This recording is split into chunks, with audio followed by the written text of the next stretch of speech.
آفرین عباس خاموشی سے کرسی پر بیٹھ گیا۔ کیا آپ مجھے اپنے پاس رکھیں گے؟ یہ وہ سوال جو پورا راستہ وہ ان سے کرنا چاہ رہی تھی مگر کر نہیں پائی تھی، اس کی زبان پر آ گیا۔ آفرین عباس اس کی بات پر چونک اٹھے تھے۔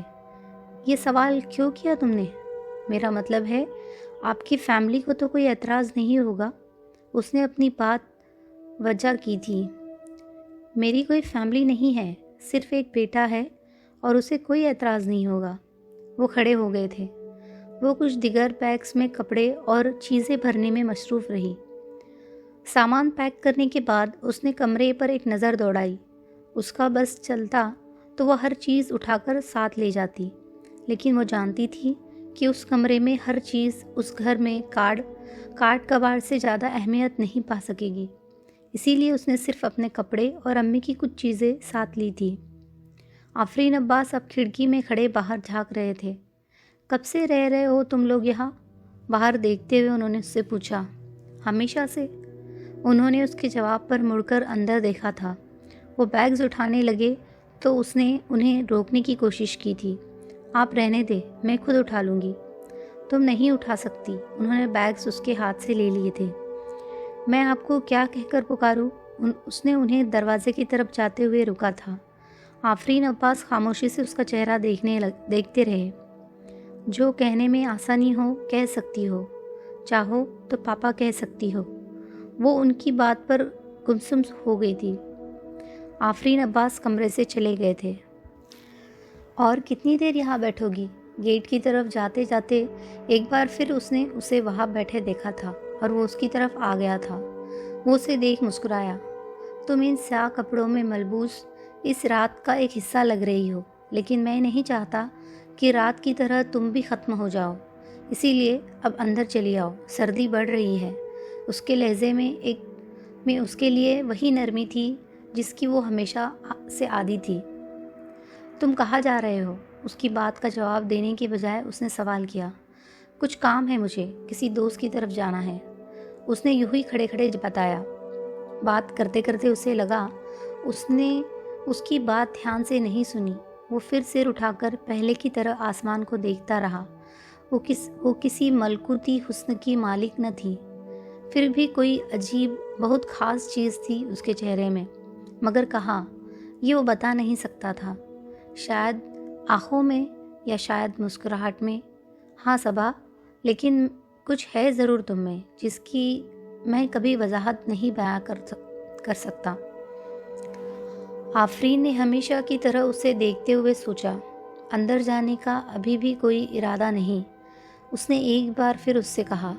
جواب اس کی توقع کے برعکس تھا۔ آفرین، تم نے کبھی خدا کو دیکھا ہے؟ اس کی نظریں ابھی بھی آسمان پر ہی تھی۔ آفرین ایک گہری سانس لے کر اسے کچھ فاصلے پر برآمدے کی سیڑھیوں میں بیٹھ گیا۔ نہیں، کیا تم نے دیکھا ہے؟ نہیں، میں نے بھی کبھی نہیں دیکھا، لیکن میرا دل چاہتا ہے دیکھنے کو۔ اس کے لہجے میں بچوں جیسا اشتیاق تھا، چہرے پر ایک عجیب سی کیفیت۔ ستون سے سر ٹکائے وہ اب بھی آسمان کو دیکھ رہی تھی۔ خدا کو کیوں دیکھنا چاہتی ہو صبا؟ آفرین باہر آنے کا ارادہ ترک کر چکا تھا۔ ہمیشہ ایسا ہی ہوتا تھا، وہ اس سے بات شروع کرتا پھر ہر کام بھول جاتا تھا۔ دانش طور پر بعض دفعہ بھولنا بھی ایک نعمت لگتا ہے۔ پتہ نہیں کیوں دیکھنا چاہتی ہوں، لیکن بس دیکھنا چاہتی ہوں۔ اس کے لہجے میں عجیب سا اصرار تھا، عجیب سی بے چینی تھی۔ صبا، یہ پوری دنیا ہی اس کی بنائی ہوئی ہے، اسے دیکھنے کی خواہش ہو تو ہر خوبصورت چیز میں نظر آئے گا۔ اس نے جیسے اسے سمجھانے کی کوشش کی تھی۔ وہ اب اس کا چہرہ دیکھنے لگی تھی۔ صرف خوبصورت چیزوں میں، بدصورت چیزوں میں کیوں نہیں؟ کیا وہ اس نے نہیں بنایا؟ صرف خوبصورت ہی چیزوں میں، بدصورت چیزوں میں کیوں نہیں؟ کیا وہ اس نے نہیں بنایا؟ اسے پھول میں ڈھونڈنا چاہیے کیونکہ پھول خوبصورت ہے، وہ اس میں نظر آئے گا۔ پتھر میں نظر نہیں آئے گا کیونکہ وہ خوبصورت نہیں۔ مگر آفرین، لوگ کہتے ہیں خوبصورت کسی چیز میں نہیں، دیکھنے والے کی آنکھوں میں ہوتی ہے۔ مجھے پھول خوبصورت نہیں لگتا، پتھر حسین لگتا ہے، میں کیا کروں؟ آفرین کی سمجھ میں نہیں آیا اسے کیا جواب دے۔ بہت سوچ کر اس نے کہا، ہاں ٹھیک ہے، پتھر بھی خوبصورت نظر آ سکتا ہے اور پتھر بھی اس کی بنائی چیز ہے، تو بس تم دنیا کو دیکھو، جو چیز تمہیں خوبصورت نظر آئے تم اس میں خدا کو۔ مگر آفرین، میں خدا کو چیزوں میں ڈھونڈنا نہیں چاہتی، نہ چیزوں میں دیکھنا چاہتی ہوں، میں اس کو الگ سے دیکھنا چاہتی ہوں، ایک واحد جیسا وہ حقیقت ہے۔ ہم اچھے کام کریں گے، نیکیاں کریں گے، اس کی عبادت کریں گے تو کیا ہوگا؟ اس کا اجر ملے گا، جنت مل جائے گی، ہر خواہش پوری ہو جائے گی، لیکن وہ تو پھر بھی نظر نہیں آئے گا۔ کیا یہ ظلم نہیں ہے؟ آفرین نے کچھ بے بسی سے اسے دیکھا۔ پتہ نہیں صبا، مگر تم خدا کے بارے میں اتنا مت سوچا کرو، پاگل ہو جاؤ گی۔ اس نے اسے سمجھانے کی کوشش کی۔ پھر کس کے بارے میں سوچوں؟ وہ جیسے رہنمائی چاہتی تھی۔ دنیا کے بارے میں سوچو، ان لوگوں کے بارے میں جو تمہارے ارد گرد رہتے ہیں، آفرین نے بڑی سنجیدگی سے اسے سمجھایا۔ جو چیز سمجھ میں آ گئی ہے اس کے بارے میں کیا سوچنا؟ جو کچھ سمجھ میں نہیں آ رہا ہے اس کے بارے میں کیوں نہ سوچوں؟ صبا، بعض دفعہ تم بہت عجیب باتیں کرتی ہو، ہے نا؟ اس نے آفرین کی بات پر سر جھکا دیا۔ پتہ نہیں، کچھ افسردگی سے اس نے اسی طرح سر جھکائے ہوئے جواب دیا۔ تمہاری فرینچ کیسی جا رہی ہے؟ آفرین نے اس کی توجہ بانٹنے کے لیے پوچھا۔ پتہ نہیں کیسی جا رہی ہے، بس کوشش کر رہی ہوں، وہ بلا آخر مسکرائی تھی۔ نہیں خیر، اب ایسا بھی مت کہو، بہت اچھی فرینچ بولنے لگی ہو۔ آفرین نے اس کی ہمت افزائی کرنے کی کوشش کی۔ اگر واقعی کچھ بہتری ہوئی ہے تو یہ تمہاری وجہ سے ہے۔ نہیں خیر، اب ایسا بھی استاد نہیں ہوں میں، تمہیں صرف اس لیے یہ زبان سکھانا چاہتا ہوں تاکہ فرانس جا کر تمہیں اجنبیت محسوس نہ ہو، ورنہ تم سارا دن خدا کو ڈھونڈتی رہا کرو گی۔ آفرین نے اسے چھیڑا۔ لیکن میں فرینچ اسی لیے سیکھ رہی ہوں تاکہ وہ وہاں کی خاتونوں کے ساتھ تمہاری گفتگو سمجھ سکوں۔ خیر، میں ایسا بھی دل فیک نہیں ہوں، تم نہیں ہو، مگر وہاں کی لڑکیاں ہوتی ہے۔ وہ اس بار اس کی بات پر کھلکھلا کر ہنس پڑا۔ میں کوشش کر رہا ہوں صبا کہ اپنا فلیٹ بدل لوں۔ یہ فلیٹ بینک کے قریب ہے، لیکن اتنی پرسکون جگہ نہیں ہے جتنی تم چاہ سکتی ہو۔ ایک اور فلیٹ دیکھنا ہے مجھے، بہت خوبصورت جگہ ہے، وہ مل جائے تو تمہیں زیادہ اچھا لگے گا۔ تمہیں اس کی تصویر بھجوا دوں گا، تم دیکھنا اور بتانا کیسا ہے۔ واپس کب جا رہے ہو؟ بس 15 دن اور ہے، سرمد کی شادی کے 3-4 دن بعد ہی فلائٹ ہے۔ اس نے کار کی رنگ ہلاتے ہوئے اپنا پروگرام بتایا۔ اس دفعہ تم گھر میں بہت کم رہے ہو، بس کراچی اور اسلام آباد کے چکر لگاتے رہے ہو۔ ہاں، اس دفعہ بینک کے بہت سے کام ہیں جو نپٹا رہا ہوں، حالانکہ چھٹیاں گزارنے آیا ہوں، لیکن مجھے اس لیے ان کاموں پر کوئی اعتراض نہیں کہ ان کی وجہ سے مجھے سال کے اینڈ پر شادی کے لیے چھٹیاں مل جائے گی۔ ابھی بھی 2-3 دن تک مجھے اسلام آباد جانا ہے اور وہاں سے واپسی شاید 1-1.5 ہفتے تک ہو۔ تم سناؤ، تمہاری یونیورسٹی ٹھیک جا رہی ہے؟ آفرین نے اپنا تفصیلی پروگرام بتا کر اسے پوچھا۔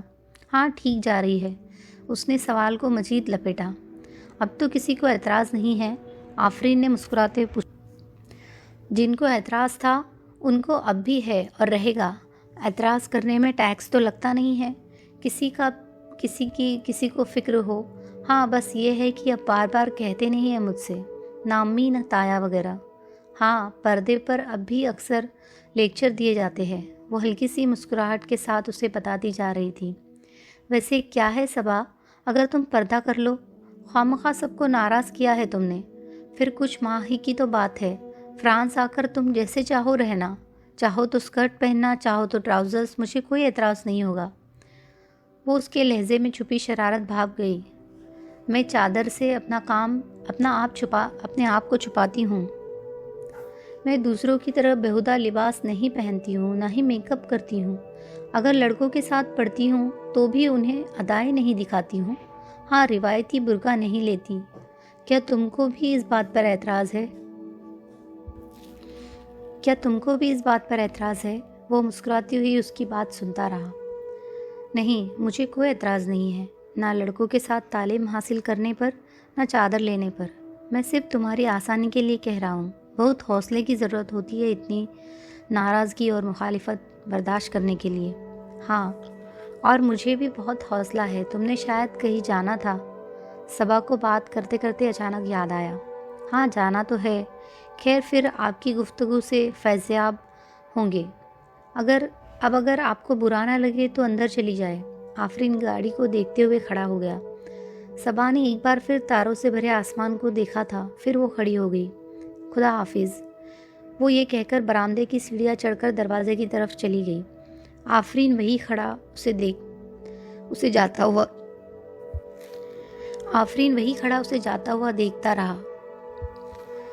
ان کی واپسی بڑی ہی خاموشی سے ہوئی۔ آفرین عباس خاموشی سے گاڑی چلاتے رہے اور وہ باہر کے منظر دیکھتی رہی۔ گھر آنے کے بعد انہوں نے اس کا سامان اتروا کر کسی ملازم کے ہاتھ کسی کمرے میں بھجوا دیا۔ تم اپنا کمرہ دیکھ لو، تب تک کھانا لگ چکا ہوگا۔ اسے ان کی بات پر بھوک کا احساس ہوا۔ اس وقت دوپہر کے 4 بج رہے تھے اور وہ 2 بجے یہاں آئی تھی۔ دوپہر کا کھانا اس نے کچھ گھبراہٹ اور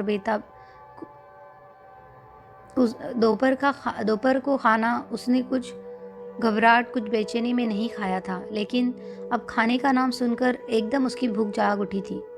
ملازم اسے کمرے میں لے آیا۔ وہ کچھ پریشان سی کمرے کو دیکھنے لگی۔ ملازم اس کا سامان رکھ کر جا چکا تھا۔ اگر یہ خواب ہے سارا، آمین، تو دعا کرو یہ خواب بہت لمبا ہو، اور حقیقت ہے تو دعا کرو کہ یہ حقیقت کبھی خواب نہ بنے۔ اس نے کھڑکی کی طرف جاتے ہوئے سوچا۔ آدم کھڑکیوں میں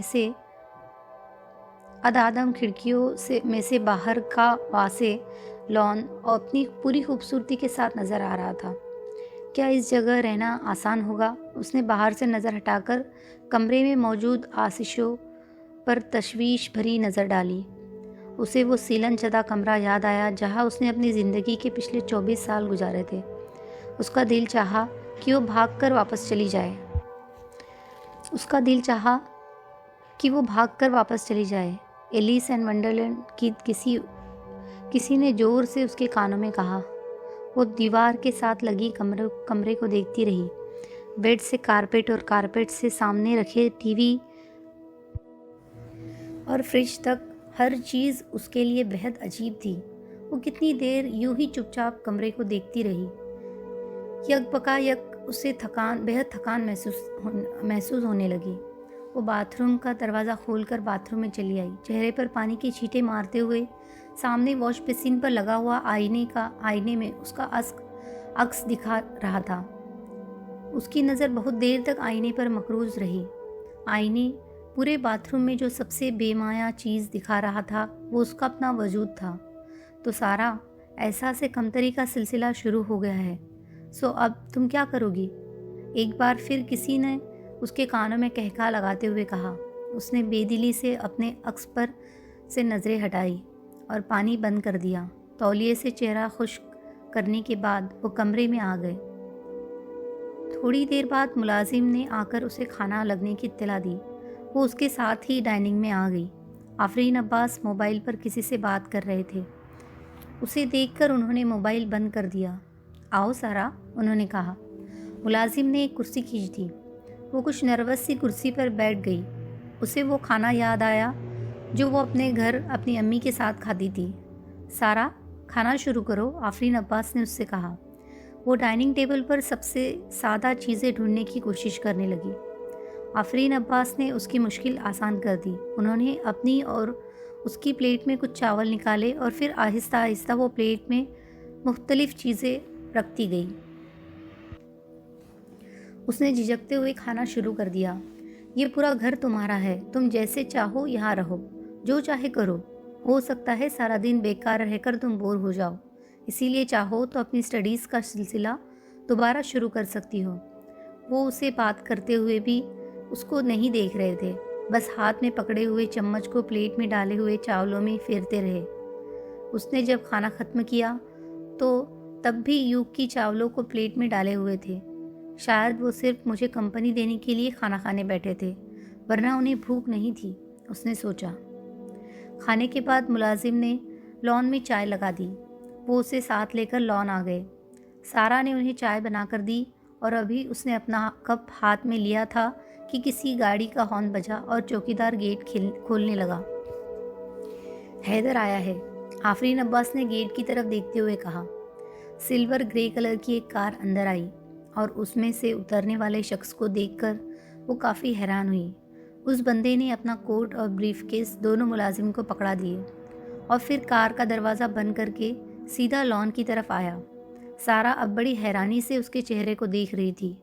وہ اپنے نقش اور رنگ سے کوئی غیر ملکی لگتا تھا، اگرچہ وہ مردانہ وضاحت کا کوئی شاہکار نہیں تھا، لیکن دراز قد اور غیر ملکی خال نے اسے کافی مختلف بنا دیا تھا۔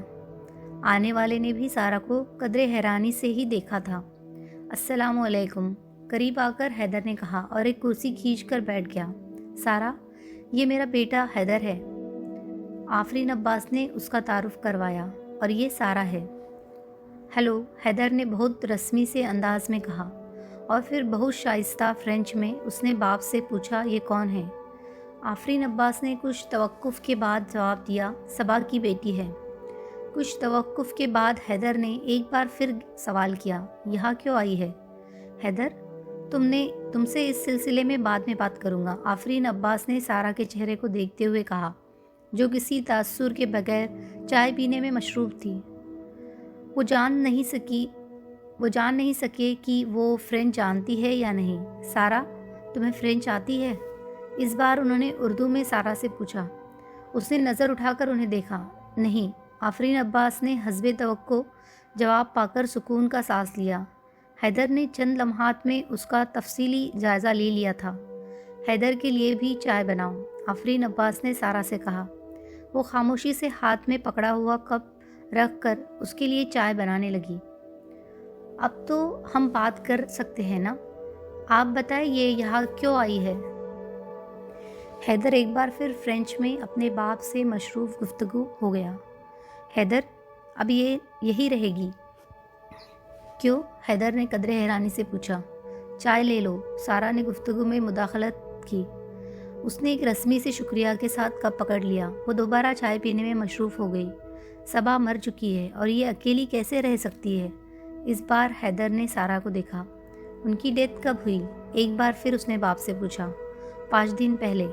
حیدر نے باپ کو گہری نظروں سے دیکھا اور وہ اسے نظر چرا گئے۔ اس نے مزید کوئی سوال کرنا مناسب نہیں سمجھا۔ سارا فرینچ میں والی ساری گفتگو سے بے نیاز چائے پیتی رہی۔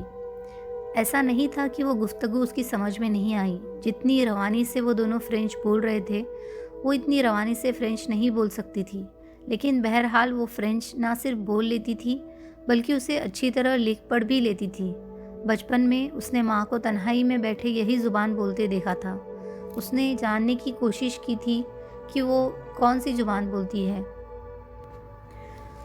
تب وہ اس زبان کا نام نہیں جانتی تھی اور ہر دفعہ پوچھنے پر امی گمسم ہو جاتی تھی، مگر پھر بعض دفعہ وہ خود کلامی میں مگن ہوتی اور اس کا اشتیاق بڑھتا ہی جاتا۔ پھر وہ جان گئی تھی کہ امی فرینچ بولتی ہے اور اسے شوق لگا تھا، یہ زبان امی کو کیسے آتی ہے، اور اگر یہ زبان آتی ہے تو پھر اور کیا آتا ہے؟ ان سوالوں نے اس کے تجسس کو بڑھا دیا تھا، اور ہر سوال کا جواب امی کی طرف سے ایک خاموشی کی صورت میں ملتا تھا۔ پھر جب اس نے کالج میں داخلہ لیا تو کسی کوشش کے بغیر ہی اس نے آپشنل سبجیکٹ میں فرینچ لے لی تھی۔ وہ امی کے اصرار کو جاننا چاہتی تھی، وہ خود سے کیا بات کرتی ہے، کیا سوچتی ہے۔ بہت آہستہ آہستہ وہ اس قابل ہو گئی تھی کہ امی کی باتوں کو، ان کے جملوں کے مفہوم کو سمجھ سکے، اور جب وہ ایسا کرنے کے قابل ہوئی تو وہ چکرا گئی تھی۔ جب بات سمجھ میں نہیں آتی تب لگتا تھا کہ زبان جاننے کے بعد وہ بات سمجھ جائے گی۔ جب زبان جاننے لگی تھی تو اسے یوں لگنے لگا کہ وہ کبھی امی کی باتوں کو سمجھ نہیں پائے گی۔ ان کی باتوں میں کہیں بھی ان کا ماضی نہیں جھلکتا تھا، کہیں بھی کوئی نام نہیں آتا تھا سوائے ایک نام کے، اللہ۔ ان کی باتیں اسے ولی کی باتیں لگتی تھی، نہ درویش کی۔ مگر انسان کی باتیں ہی نہیں تھی، کیونکہ انسان کی باتوں میں شکوہ آتا تھا، ان کی باتوں میں شکوہ نہیں ہوتا تھا۔ سارا نے کبھی ان پر ظاہر نہیں کیا کہ وہ فرینچ جاننے لگی ہے۔ وہ اپنی کتابیں ہمیشہ چھپا کر رکھتی تھی۔ اسے امی کی خود کلامی عزیز تھی، خود سے ہی صحیح بات تو کرتی تھی، اور اگر جو ان کا پتہ چل گیا تو میں اس آواز سے بھی محروم ہو جاؤں گی۔ وہ انہیں خود کلامی کرتے ہوئے دیکھتی اور سوچتی، اور اب یہاں بھی یہی ہوا۔ حیدر نے فرینچ بولنا شروع ہی کی تھی اور اس نے فیصلہ کر لیا تھا کہ وہ ان پر یہ ظاہر نہیں کرے گی کہ وہ یہ زبان جانتی ہے۔ بڑی ہی خاموشی سے تینوں نے چائے ختم کی۔ پھر سے پہلے حیدر اٹھ کر اندر گیا۔ یہ آپ کا اپنا بیٹا ہے؟ سارا نے اس کے جانے کے بعد ان سے پوچھا۔ ہاں، یہ میرا ہی بیٹا ہے، میں نے ایک فرینچ عورت سے شادی کی تھی۔ وہ کہاں ہے؟ 3 سال پہلے اس کی ڈیتھ ہو گئی۔ اس نے آفرین عباس کے چہرے کو ایک بار پھر دیکھا۔ میری امی نے فرینچ کہاں سے سیکھی تھی؟ آفرین عباس نے چونک کر اسے دیکھا۔ وہ بڑی گہری نظروں سے انہیں دیکھ رہی تھی۔ اسے شوق تھا۔ وہ اس ادھورے جواب سے مطمئن نہیں ہوئی۔ میں اپنے کمرے میں جا رہا ہوں، تم چاہو تو گھر کو دیکھ لو یا پھر آرام کرو۔ وہ شاید اس کے کسی اور سوال کا جواب نہیں دینا چاہتے تھے، اسی لیے اٹھ کر اندر آ گئے تھے۔ شام کے سائے گہرے ہو رہے تھے۔ وہ اٹھ کر لان میں پھرنے لگی۔ آفرین عباس نے اپنے کمرے میں آ کر دروازے کو لاک کر دیا۔ ایک دم بے تحاشا تھکان ان کے اعصاب پر سوار ہو گئی تھی۔ دراز میں سے چابیاں نکلنے کے بعد انہوں نے وارڈروب کھولی اور اس کے اندر کہیں سے کچھ البمز نکال کر بیڈ پر آ گئے۔ البم کھولتے ہی وہ چہرے ان کی نظروں کے سامنے آ گئے، جس کی قبر پر کچھ دیر پہلے وہ سارا کے ساتھ فاتحہ پڑھ کر آئے تھے۔ تو بس دنیا میں تم صرف 46 سال گزارنے آئی تھی، اور میں خوش ہوں صبا، میں آج بہت خوش ہوں کہ تمہیں زندگی کے عذاب سے نجات مل گئی۔ اب کم از کم تم سکون سے تو ہوگی۔ وہ اس کی تصویر پر ہاتھ پھیرتے ہوئے بڑبڑا رہے تھے۔ صبا ان کی چچا زاد تھی۔ وہ 2 بہنیں اور ایک بھائی میں سب سے بڑی تھی، اور آفرین اپنی تینوں بہنوں سے چھوٹے اور اکلوتے تھے۔ ایک ہی بڑے سے احاطے میں ان چاروں بھائیوں کے 4 کونوں میں گھر تھے، اور چاروں گھروں کے درمیان کا وسیع صحن مشترکہ تھا۔ گھروں کے بیرونی طرف چاروں جانب لان تھا۔ گھروں کو بیرونی دیوار اور گیٹ بھی مشترکہ تھا۔ آفرین کے ابو سب سے بڑے تھے اور صبا کے والی بھائیوں میں سب سے چھوٹے تھے۔ صبا کے ابو شروع سے امریکہ میں مقیم تھے اور وہ سال میں 2 بار پاکستان آیا کرتے تھے، لیکن صبا کی فیملی نے کبھی باہر شفٹ ہونے کی کوشش نہیں کی۔ کیونکہ نہ تو اس کے ابو ان لوگوں کو باہر لے جانا چاہتے تھے اور نہ ہی خود صبا کی امی باہر جانا چاہتی تھی۔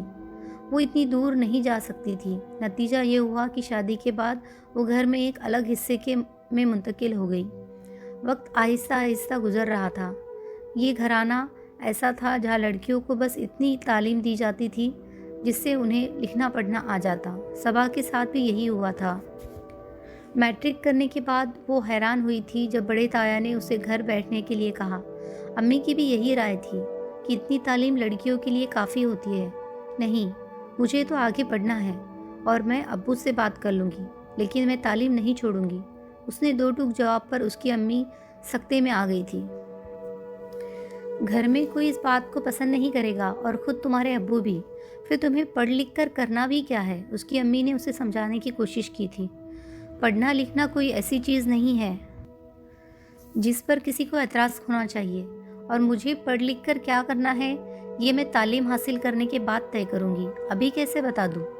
اس نے بڑے سکون سے کہا، اور پھر پتہ نہیں اس نے اپنے باپ کو کیا لکھ کر بھیجا تھا کہ انہوں نے اسے کالج میں داخلہ لینے کی اجازت دے دی تھی۔ آفرین ان دنوں لندن اسکول آف اکنامکس میں اپنی تعلیم مکمل کر رہا تھا۔ وہ عمر میں صبا سے 5 سال بڑا تھا۔ اپنی دوسری کزنز کی طرح اس نے بھی کبھی صبا پر دھیان نہیں دیا تھا۔ صبا سے اس کی پہلی باقاعدہ ملاقات تب ہوئی تھی جب تعلیم سے فارغ ہو کر اس نے ایک بینک میں جاب کر لی تھی اور چھٹیوں میں پاکستان آیا تھا۔ گھر پہنچتے ہی وہ باری باری سے ہر چاچا کے گھر گیا تھا۔ صبا ان دنوں FA میں داخلہ لینے کی کوشش میں تھی۔ آفرین کے لیے چائے وہی لائی تھی، اور چائے کا کپ دیتے ہی اس نے آفرین سے پوچھا تھا، تعلیم کیسی چیز ہوتی ہے؟ آفرین اس سوال پر قدرے حیران ہوا تھا۔ بہت اچھی ہوتی ہے، صرف لڑکوں کے لیے یا لڑکیوں کے لیے بھی؟ سوال کا جواب ملتے ہی ایک اور سوال پوچھا گیا تھا۔ دونوں کے لیے ہی اچھی ہے؟ آفرین نے چاچی کی بات پر غور کیے بغیر اس کے سوال کا جواب دیا تھا۔ پھر تایا تعلیم کے اتنے خلاف کیوں ہے؟ اپنے بیٹے کو پڑھنے کے لیے لندن بھیج دیتے ہیں اور دوسروں کو گھر سے باہر جانے تک نہیں دیتے۔ صبا، منہ بند کر لو، کیا بکواس لگا رکھی ہے؟ آفرین، تم اس کی باتوں پر دھیان مت دینا، صبا کی امی نے کچھ گھبرا کر آفرین سے کہا تھا، جو کافی دلچسپی سے صبا کو دیکھ رہا تھا۔ کس کو گھر سے باہر جانے سے روک دیا؟ مجھے، اس کے سوال کا فوراً جواب آیا تھا۔ صبا بی بی، آپ تو پہلے ہی ایف اے کر چکی ہے، آگے اور کیا پڑھے گی؟ اور پھر پڑھ کر آپ کو کرنا بھی کیا ہے؟ آپ اتنا پڑھ کر کیا کرے گی؟ لہجہ ابھی بھی نرم تھا لیکن سوال نہیں۔ بھائی، میں تو مرد ہوں، مجھے تو کمانا ہے تاکہ گھر چلا سکوں، اس نے کچھ شگفتگی سے کہا تھا۔ اتنی زیادہ تعلیم حاصل کرنے کے بعد واحد مقصد کمانا تھا، اس کا چہرہ دیکھ کر رہ گیا تھا۔ آفرین اس کا چہرہ دیکھ کر رہ گیا تھا۔ بہرحال میں کمانے کے لیے تعلیم حاصل نہیں کرنا چاہتی، شعور حاصل کرنے کے لیے تعلیم حاصل کرنا چاہتی ہوں۔ وہ بہت سنجیدہ نظر آ رہی تھی۔ شعور حاصل کر کے کیا کرے گی؟ آفرین نے بے اختیار پوچھا تھا۔ دنیا کو سمجھوں گی، انسانوں کو جانچوں گی۔ آفرین نے کچھ حیرانی سے اپنی اس کزین کا چہرہ دیکھا تھا۔ آپ بی اے میں داخلہ لینا چاہتی ہے؟ ضرور لے، میں ابو سے بات کروں گا، وہ اعتراض نہیں کریں گے۔ آفرین نے اپنا فیصلہ سنا دیا تھا۔ اس کے چہرے پر مسکراہٹ نمودار ہوئی تھی اور وہ اندر چلی گئی تھی۔ چاچی ناراض ہونے لگی تھی۔ انہیں سمجھانے میں آفرین کو کافی وقت لگا تھا۔ پھر واقعی تایا نے پچھلی بار کی طرح اس بار مخالفت نہیں کی، لیکن یہ نہیں تھا کہ انہیں صبا کی تعلیم پر کوئی اعتراض نہیں تھا۔ ان کی اعتراض اور ناپسندگی اپنی جگہ پر تھی اور انہوں نے اب صبا سے بات کرنا ہی چھوڑ دیا تھا۔ صبا کو خود بھی اس بات کی قطعاً پرواہ نہیں تھی۔ امی، مجھے لوگوں سے تعریف پا کر کرنا بھی کیا ہے؟ مجھے کوئی پسند کرے تو اس کا مجھے کیا فائدہ ہے؟ ناپسند کرتے ہیں تو اس کا مجھے کیا نقصان ہے؟ ہاں، بس میں نے یہ ضرور چاہتی ہوں کہ کوئی میرے تعلیم میں مداخلت نہ کرے۔ اس کی فلسفی امی کی سمجھ سے باہر تھی۔ انہیں تو ہر وقت یہی دکھ لگا رہتا تھا کہ ابھی تک صبا کے لیے خاندان میں سے کسی نے پیغام نہیں دیا، اور صبا کی حرکتوں کو دیکھ کر انہیں یہ ممکن لگتا بھی نہیں تھا۔ مگر اس وقت آفرین کے ماں باپ پر بجلی گر پڑی تھی جب آفرین نے صبا کے لیے پسندگی کا اظہار کیا تھا۔ پورے خاندان کی نظریں جس پر لگی ہوئی تھی، اسے پسند آئی بھی تو بقول تائی امی ایک رسوائے زمانہ لڑکی۔ تائی امی کا بس نہیں چلتا تھا کہ وہ صبا کو گولی مار دے۔ یہی حال تایا کا تھا۔ صبا انہیں سب سے زیادہ ناپسند تھی اور اب اسے بہو بنانا انہیں قیامت سے بھی زیادہ دشوار لگ رہا تھا۔ آفرین کو سمجھانے میں وہ ناکام رہے تھے۔ وہ اپنی ضد پر اڑ گیا تھا۔ اسے صبا کی کسی بات میں کوئی بات میں کمی نظر نہیں آ رہی تھی، بلکہ وہ اس کی تعلیم کو اس کی خوبی قرار دے رہا تھا۔ تایا اس پر زیادہ سختی نہیں کر سکتے تھے، آخر وہ ان کا اکلوتا بیٹا تھا، اور وہ بھی لائق فائق۔ وہ اسے ناراض نہیں کرنا چاہتے تھے، اسی لیے انہوں نے دل پر زبر کرتے ہوئے صبا کا رشتہ مانگ لیا تھا۔ امی، آفرین سے پوچھے آگے پڑھنے دیں گے؟ اگر انکار کرے تو پھر مجھے اس رشتے پر کوئی اعتراض نہیں ہے۔ اگر اقرار کرے تو پھر مجھے اس رشتے پر کوئی اعتراض نہیں ہے۔ صبا نے اس رشتے پر اپنے رد و عمل کا اظہار ایک جملے میں کیا تھا۔ صبا کی امی سر پٹ کر رہ گئی تھی۔ انہیں یقین ہو چکا تھا کہ صبا کا دماغ خراب ہو چکا ہے، ورنہ وہ اتنے اچھے رشتے پر خدا کا شکر ادا کرنے کی بجائے شرطیں نہ رکھتی۔ انہوں نے آفرین تک اس کا جواب پہنچا دیا تھا، اور آفرین کو واقعی اس کی تعلیم پر کوئی اعتراض نہیں تھا، نہ ہی وہ اسے مزید تعلیم حاصل کرنے سے روکنا چاہتا تھا۔ بڑی سادگی سے نسبت طے کرنے کے بعد دونوں کا نکاح کر دیا گیا تھا۔ رخصتی 2 سال بعد ٹھہرائی گئی تھی۔ صبا نے ایک بار پھر سبھی کو ناراض کرتے ہوئے ایم اے میں داخلہ لے لیا تھا۔ اس بار اعتراض اسی لیے بھی زیادہ ہوا تھا کیونکہ اس نے یونیورسٹی میں داخلہ لیا تھا، اور خاندان بھر کو یہ سوچ کر ہی طے آ رہا تھا کہ ان کے خاندان کی لڑکی اب لڑکوں کے ساتھ پڑھے گی۔ تایا جب اسے یونیورسٹی میں داخلہ لینے سے نہیں روک سکے تو انہوں نے شرط عائد کر دی تھی کہ وہ برقع اوڑھ کر یونیورسٹی جایا کرے گی، کیونکہ وہ ان کے خاندان کی بہو ہے اور وہ یہ برداشت نہیں کر سکتے کہ وہ اس طرح بے حیاؤں کی طرح منہ کھولے لڑکوں کے ساتھ پڑھتی رہے۔ مگر ہر بار کی طرح اس بار بھی صبا کی منطق نرالی تھی۔ میں تعلیم حاصل کرنے جا رہی ہوں اور مجھے اپنی عزت کا پس ہے۔ میں یونیورسٹی بے پردہ نہیں جا رہی ہوں، چادر لے کر جاؤں گی۔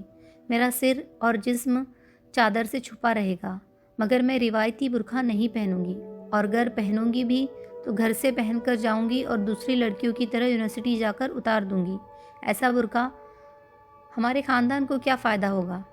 تایا اور تائی اس کی ضد پر تلملا کر رہ گئے تھے۔ انہوں نے آفرین کو خط لکھ کر اس کے خلاف بھڑکانے کی کوشش کی تھی، مگر ایسا لگتا تھا جیسے فرانس جا کر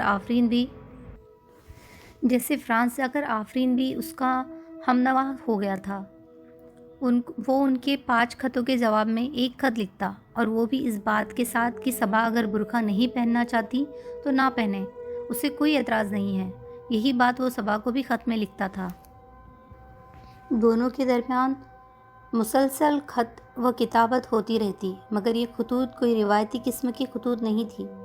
ان میں اقرار محبت اور اظہار محبت کے علاوہ سب کچھ ہوتا تھا، اور شاید ان 2 چیزوں کی دونوں کو کبھی ضرورت ہی محسوس نہیں ہوئی تھی۔